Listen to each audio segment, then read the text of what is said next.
प्रिशा बेटा, आप आंखें बंद करके ध्यान से कहानी सुनो। प्रिशा और उसकी मम्मी पूजा जी दोनों प्यारे से सपनों के लिए तैयार हो जाओ। बहुत समय पहले की बात है। एक दूर दराज के सुंदर जंगल के बीचों बीच एक छोटा सा गांव था, जहां लोगों की खुशहाली रहती थी। उस गांव के पास ही एक रहस्यमय झील थी, जो पूरी तरह से चांदनी से जगमगाती रहती थी। कहते हैं कि उस झील के पानी में जादू था, और उसी झील के पास एक परी का महल था। उस परी का नाम था रानी इंद्राणी। वह बहुत ही दयालु और समझदार परी थी। उसकी लंबी सुनहरी बालें और चमकती हुई परियां सभी को मंत्रमुग्ध कर देती थीं। इंद्राणी की सबसे खास बात थी कि वह हर उस बच्चे की मदद करती थी जो दिल से अच्छा होता था। गांव में एक छोटी लड़की रहती थी, जिसका नाम था माया। माया बहुत ही निडर और बुद्धिमान थी। वह अक्सर जंगल के बीच झील के पास जाकर पक्षियों से बातें करती और पेड़ों से छुपे हुए राजों को जानने की कोशिश करती। माया का सपना था कि वो कभी परी से मिल सके और उसके साथ जादुई दुनिया में घूमे। एक दिन, जब चांद आसमान में पूरा चमक रहा था, माया झील के किनारे बैठी थी। अचानक झील के पानी में से एक सुनहरी रोशनी निकली और सामने एक परी प्रकट हुई। वह परी कोई और नहीं, बल्कि रानी इंद्राणी थी। इंद्राणी ने माया से कहा, तुम्हारे दिल की सच्चाई और तुम्हारे सपनों की शक्ति ने मुझे तुम्हारे पास बुलाया है। क्या तुम मेरे साथ मेरे महल चलोगी? माया की खुशी का ठिकाना नहीं था। उसने खुशी खुशी हाँ कहा। इंद्राणी ने अपनी जादुई छड़ी से एक चमकदार द्वार खोल दिया, जो सीधे परी के महल में जाता था। महल एक रंगीन इंद्रधनुष से भी सुंदर था, जिसमें हर कमरे में अलग अलग जादुई जानवर और रंग बिरंगे फूल थे।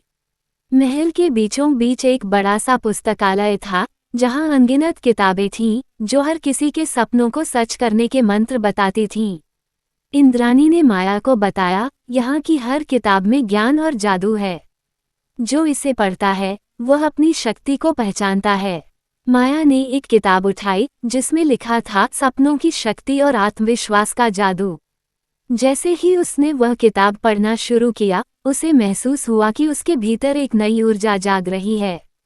इंद्राणी ने माया को परी की उड़ान सिखाई। माया ने पहली बार अपने पंखों को फैलाया और हवा में उड़ने लगी।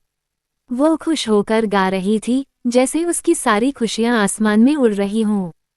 फिर इंद्राणी ने उसे जंगल के एक खास हिस्से में ले जाया, जहां सभी जीव जंतु शांति से रहते थे।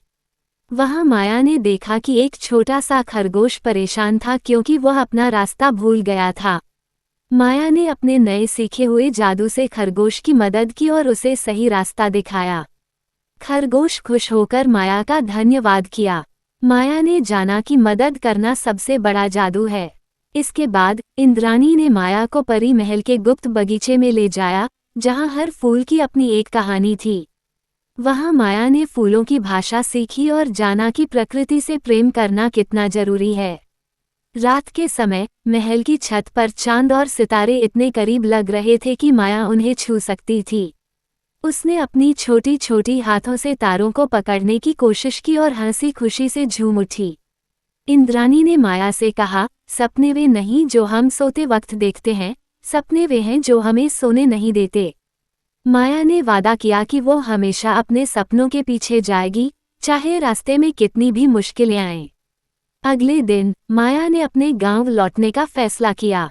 इंद्राणी ने उसे अपनी जादुई छड़ी दी और कहा, ये छड़ी तुम्हारे विश्वास और प्रेम की ताकत है। जब भी तुम्हें जरूरत हो, इसे पकड़ लो।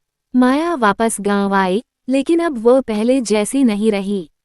उसके दिल में एक नई चमक थी, जो उसने परी के महल में सीखी थी। वो हर दिन अपने दोस्तों की मदद करती, जंगल की देखभाल करती और अपने सपनों को सच करने में जुटी रहती। रात को जब माया सोती, तो वो परी महल की चमकती हुई यादों को अपने दिल में सजाती और मीठे सपनों में खो जाती। क्या तुम भी माया की तरह अपनी जादुई दुनिया में जाना चाहोगी?